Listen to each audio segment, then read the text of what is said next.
साइंसदानों के अनुसार दो जिस्मों से एक नया जिस्म बनता है और सियासी दाव पेंच में एक जिस्म के दो टुकड़े कर दिए गए। दोनों मुल्कों की नींव में मजलूमों की लाशें दफन थी और पुरखों की यादें। आचार, व्यवहार और प्रायश्चित अब बुलाकी राम के लिए कोई मायने नहीं रखते थे। बुलाकी राम की कपड़े की दुकान थी, कपड़े की तिजारत करता था और हमारे बाज़ार में उसकी बहुत पैंठ थी। वो बहुत ही ज़्यादा इज़्ज़त पसंद व्यक्ति था। बुलाकी राम अपने तजुर्बे से कहता कि आने वाली सियासती गहमा गहमी में बाज़ार ठंडा रहेगा और सियासत गरमाएगी। रिहायशी इलाके या बसावट से कुछ फरलांग पर एक रेलवे स्टेशन हुआ करता था। रेलवे स्टेशन भी अपने आप में एक अजूबा था। एक इंजन, दो डिब्बों की रेलगाड़ी हफ्तावार चला करती। बाकी खाली दिनों में ये ट्रेन के डिब्बे हमारे अड्डे हुआ करते थे, जहाँ सियासी, जज्बाती और मजहबी बहस हुआ करती, पर कोई भी किसी का रकीब नहीं था। सब हम असर थे। रेलवे स्टेशन के उत्तर में एक ऊंचा टीला था जिस पर छोटी घास लगी रहती। इलाके के भेड़ बकरी चराने वाले वहाँ आया करते थे। टीले के दक्कन में एक पुराना किला था जिसकी चार दीवारी के नाम पर पत्थर बिखरे हुए थे। एक बरादरी और एक पीर की मज़ार। अपने बड़े बूढ़ों से हम सुनते आए थे कि कोई 100-200 साल पहले एक पीर ने यहाँ आकर डेरा डाला था। ये उसकी दुआएं थी जिसकी वजह से हमारा इलाका खुशहाल था। हाँ, अगर अपने इलाके को मुझे देखना है तो मुझे उस टीले की एक ख़ास ऊंचाई पर जाना पड़ेगा जिससे मैं अपने इलाके को देख पाऊँगा। दूसरे मायनों में वो टीला हमारे गांव के लिए एक पर्दा था जिससे हमारा गांव ढका हुआ था। बारिश ने मौसम में एक ठंडक ला दी। ऐसा लगता जैसे सियाल का मौसम अभी आ गया है, लेकिन खून में गर्मी थी। अल्लाह अकबर के नारों के बीच बुलाकी राम अपनी बीवी और दोनों बच्चों के साथ कुछ नकदी, जेवर और कपड़े लत्ते लेकर उस रात पीरों की मज़ार पर पहुंचा।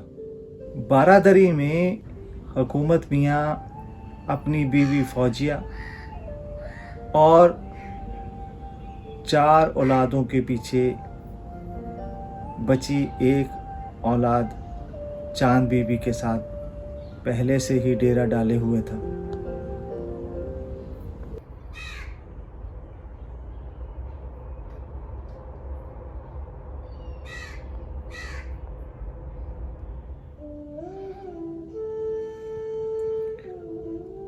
हुकूमत पेशे से बर्तनों की तिजारत करता था। बाजार में उसको मिलने वाले दुआ सलाम बताते थे कि वो एक कायले मुख्तार लोगों की मदद करने के लिए आगे बढ़कर आता था। कुदरत भी बहुत अजीब थी। फौजिया, हुकूमत की बीवी, 4 बार बच्चे जन चुकी थी पर कोई नहीं रुका, सब फना हो गए। चांद बीवी, उसकी बच्ची 5वीं बार खुदा का रहम था कि वो बच गई थी। हमारे इलाके की शायद ही कोई बहू या बेटी होगी जिसके जहेज में हुकूमत मियाँ की दुकान के बर्तन ना रखे हों। दूसरे मायने में हुकूमत मियाँ बर्तनों के गौहर शनास थे। कलफ लगा हुआ सफ़ेद कुर्ता पजामा, मोड़दार तुर्रे वाली गुलाबी पगड़ी, मूंछों का ताव, चेहरे की रोशनी और नूर,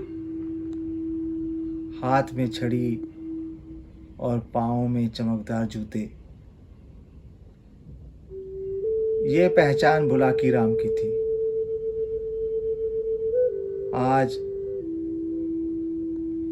न सर पर पगड़ी, ना गले में कल्फ लगा कुर्ता।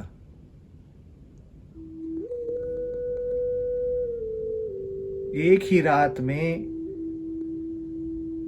बुलाकी राम शायद 80 की उम्र का लग रहा था। एक टक नजर लगाए बुलाकी राम रह रहकर आंसू पहुंचता और मुंह में कुछ बुदबुदाता और कहता, सब कुछ फना हो गया, बलवाई मेरा सब कुछ लूट के ले गए। और फिर काफ़ी देर तक बेहोश हालत में ज़मीन पर लेट जाता। बेहोशी हालत को देखकर हुकूमत मियाँ अपनी आंखों के आंसू पोंछता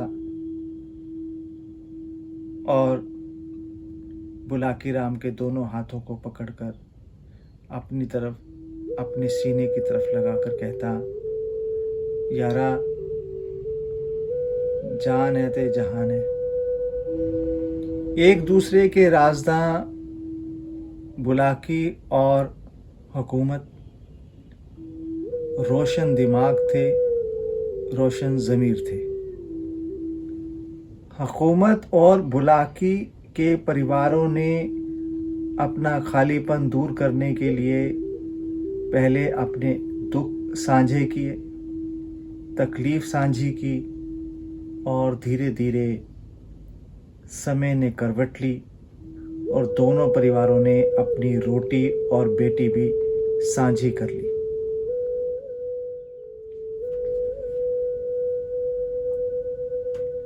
नए सवेरे का आगाज हुआ, नई रोशनी आई।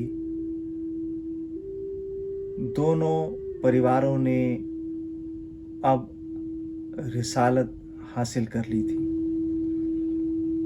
एक नए मेहमान का भी आगाज हुआ।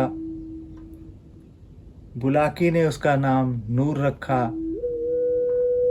तो हुकूमत उसे रोशन राम कहता।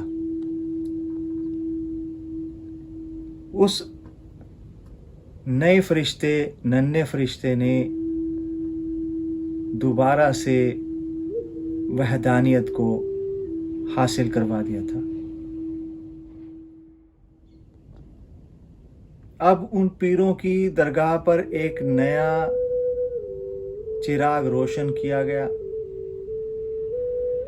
अब चिराग ना बुझे,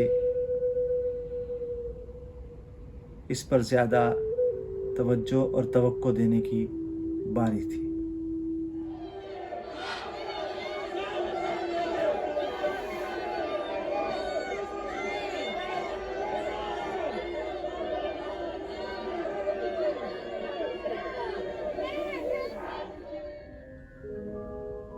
नफरतों का दौर था, सियासी सौदेबाजी तय कर रही थी कि सरहद के किस तरफ जाया जाए।